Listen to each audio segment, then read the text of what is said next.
تو 12 مہینوں کا بھی کوئی سید ہے، اور وہ جو سید الشہور ہے اسی کو ماہ رمضان المبارک کہتے ہیں۔ اب آپ مجھے بتائیں مسلمانوں، بتاؤ، انسانوں کے سید کا احترام تو کر رہے ہو، نبیوں کے سید کے احترام بھی کرنے کی بات کرتے ہو، اللہ اکبر، ولیوں کے سید کے لیے کہتے ہو تجھ سے در اور در سے سگ، سگ سے ہے مجھ کو نسبت، میری گردن میں بھی ہے دور کا ڈورا تیرا۔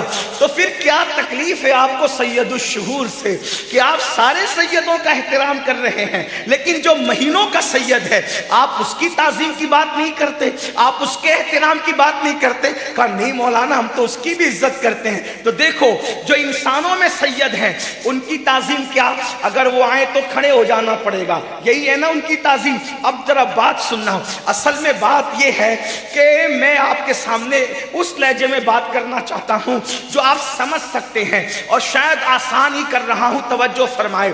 انسانوں میں سید آئے تو آپ کو کھڑے ہونا ہے، بلکہ حضرت سیدنا مخدوم اشرف جہانگیر سمنانی کے خلیفہ ہیں حضرت قاضی شہاب الدین دولت آبادی، آپ اپنی کتاب تفسیر میں لکھتے ہیں کہ اللہ کے رسول علیہ السلام نے فرمایا تمہارے درمیان کوئی بھی آ جائے تمہاری مرضی پہ چھوڑتا ہوں، کھڑے رہو یا بیٹھے رہو، لیکن فرمایا جب میرے خاندان کے لوگ آیا کریں تو ان کے لیے اٹھ کر کے کھڑے ہو جایا کرو۔ امام المتکلمین علامہ نقی علی خان جو اعلیٰ حضرت کے والد ہے تفسیر علم نشرہ میں لکھتے ہیں کہ اللہ کے رسول علیہ السلام نے فرمایا جو میری اولاد کو دیکھ کر اٹھ کے کھڑا نہ ہوگا اللہ اسے لا علاج بیماری میں مبتلا کر دے گا۔ اللہ اکبر، یعنی حضور کے خاندان کے فرد کو دیکھ کر اگر کھڑا نہیں ہوا انسان بلا عذر شرعی، گھمنڈ کی بنیاد پر، اللہ اکبر، یا سستی کی بنیاد پر یا غفلت کی بنیاد پر، یعنی تعظیم کے لیے کھڑا نہ ہو، تو آقا فرماتے ہیں لا علاج بیماری میں مبتلا کر دیے جاؤ گے۔ پتا چلا امت کو لا علاج بیماری کا علاج مدینے کی سرکار سے مل گیا، لا علاج بیماری سے بچتے جاؤ گے۔ خاندان نبوت کے لیے احترام سے کھڑے ہونا سیکھ لو، اللہ تمہیں ہر لا علاج بیماری سے محفوظ فرما دے۔ لیکن بات یہ ہے کہ حضور کے خاندان کے جو لوگ ہیں سید ہیں ان کی تعظیم کھڑے ہونے میں، پھر آپ ہاتھ بھی چھومتے ہیں، نظر بھی پیش کرتے ہیں، تو لیکن جو شہروں کا سردار، جو مہینوں کا سردار ہے، سید الشہور ہے، اس کا احترام کیسے؟ اس کے لیے کھڑے ہوں گے تو وہ دکھتا ہی نہیں، اس کے لیے کیسے کھڑے ہوں؟ اس کا کوئی ہاتھ ہے جو ہاتھ چومے؟ اس کو جو نذرانہ دینا ہے؟ تو ہر ایک کی تعظیم جدا جدا ہے۔ جو انسانوں میں سید ہے کھڑے ہوں گے، ہاتھ چومیں گے، نظر دیں گے، یہ کریں گے، کھلائیں گے، پلائیں گے، یہ تعظیم ہے نا؟ صحیح ہے۔ لیکن سید الشہور آ رہا ہے تو اس کے ہاتھ ہی نہیں کہ ہاتھ چومیں، اس کی تعظیم کیا ہے، اس کا احترام کیا ہے؟ تو اس کا احترام یہ ہے کہ اس کا خیال کرتے ہوئے آدمی گناہ ترک کر دے، یہ اس کا احترام ہے۔ اگر سید کا احترام نہ کرو تو لا علاج بیماری ہے، امام المتکلمین حدیث لکھ رہے ہیں ادھر، اور اگر سید الشہور کا احترام نہ کرو تو سیدھا ایمان ہی خطرے میں ہے۔ لوگ یہ سن کر کے نعرے لگاتے ہیں کہ رمضان شریف میں ایک نیکی کا 70 ملتا ہے، میں نے کہا مبارک ہو، لیکن دوسرا رخ بھی تو دیکھو، رمضان شریف کچھ لوگوں کو جنتی بنانے آ رہا ہے تو کچھ کو جہنمی بنانے بھی آ رہا ہے۔ جیسے قرآن کی شان ہے یضل بہ کثیرا ویہدی بہ کثیرا، ہر چیز کے دو رخ ہوتے ہیں سکے کے، ماں باپ جنت بھی ہے، ماں باپ جہنم بھی ہے، خدمت کر لو تو جنت ہے، ناراض کرو تو جہنم ہے۔ اسی طریقے سے رمضان شریف میں جہاں ایک نیکی کا 70 ملتا ہے، 70 گنا، 70 درجہ ثواب زیادہ، وہیں رمضان شریف میں ایک گناہ کرو گے تو 70 گناہ لکھے جائیں گے۔ یہ طرف رخ نہیں۔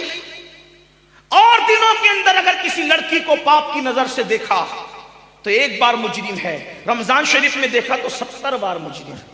موبائل کے اندر گیم کھیلا اور دنوں میں ایک بار مجرم ہے، رمضان شریف میں کھیلا 70 بار مجرم ہے۔ کسی کو ایک بار گالی دی اور دنوں میں ایک بار کا مجرم ہے، رمضان شریف میں گالی دی 70 بار کا مجرم ہے۔ معاذ اللہ، العیاذ باللہ، رمضان شریف کے علاوہ ایک مرتبہ داڑھی منڈا کر گٹر میں پھینکوائی، ایک بار کا مجرم ہے۔ رمضان شریف میں داڑھی منڈا کر کے پھینکوائی 70 بار کا مجرم ہے۔ آپ سے پوچھنا چاہتا ہوں کہ اللہ رب العزت کا یہ عذاب کوئی برداشت کر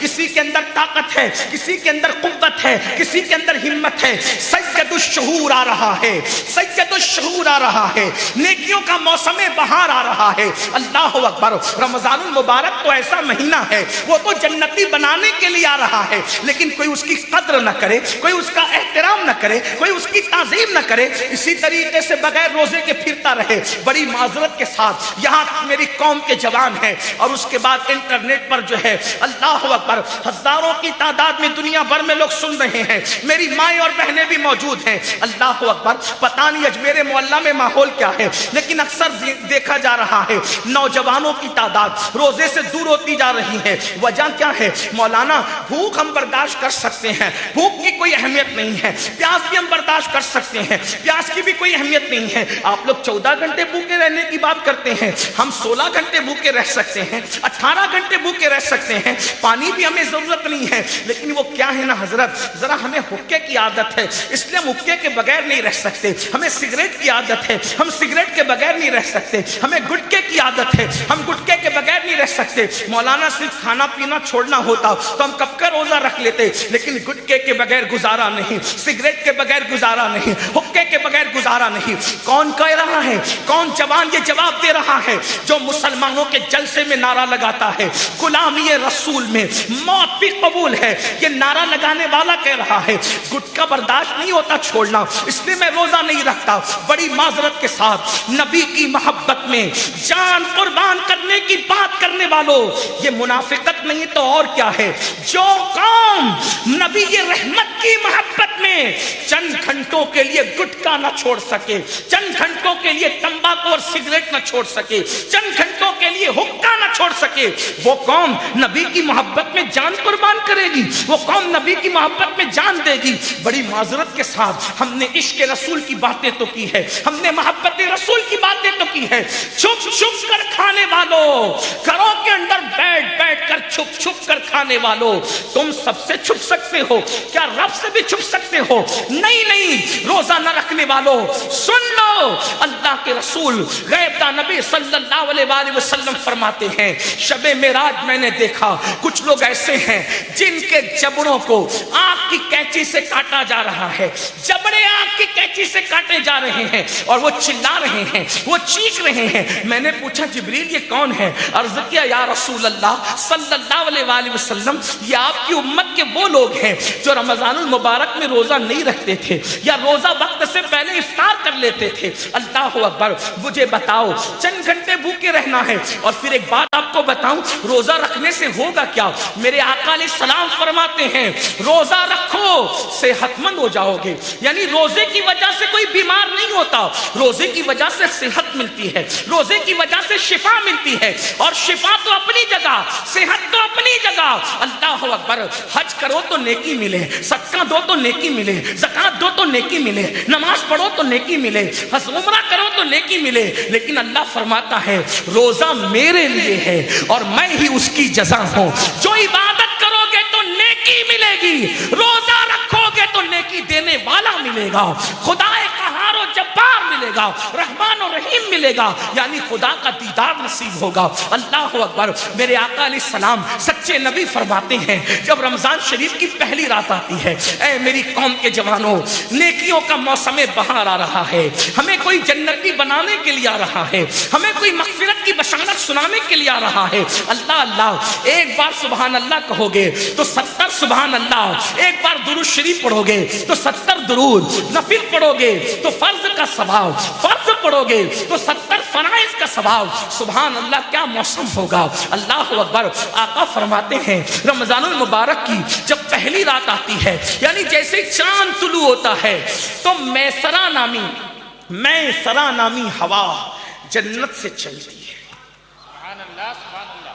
ٹھنڈی ٹھنڈی ہوا چلتی ہے، اور صاحب الترغیب والترہیب لکھتے ہیں، مفہوم میں عرض کر رہا ہوں، وہ میسرا نامی ہوا چلتی ہے اس جنت کے درختوں سے اور پتوں سے تو اتنی خوبصورت آواز نکلتی ہے کہ جنت کی حوریں کہتی ہے اے حضرت رضوان. یہ جنت کے داروغہ ہیں، کہتے ہیں اے حضرت رضوان، وہ کہتے ہیں لبیک. کہ یہ اتنی خوبصورت آواز کہاں سے آ رہی ہے؟ تو کہا تمہیں نہیں معلوم دنیا میں رمضان المبارک آ گیا، یہ اسی کی شہنائی بج رہی ہے۔ رمضان المبارک آ گیا، یہ اسی کی شہنائی بج رہی ہے۔ مسلمان اب روزہ رکھیں گے، ایمان والے روزہ رکھیں گے، قربان تو وہ جنت کی حوریں کہتی ہیں ہم دعا کرتے ہیں اللہ ہمیں انہی کے نکاح میں دینا، اللہ ہمیں انہی کے نکاح میں دینا۔ آقا فرماتے ہیں جب ٹھنڈی ہوا چلتی ہے تو رمضان المبارک کی پہلی رات میں اللہ اپنے بندوں کو رحمت کی نگاہ سے دیکھتا ہے۔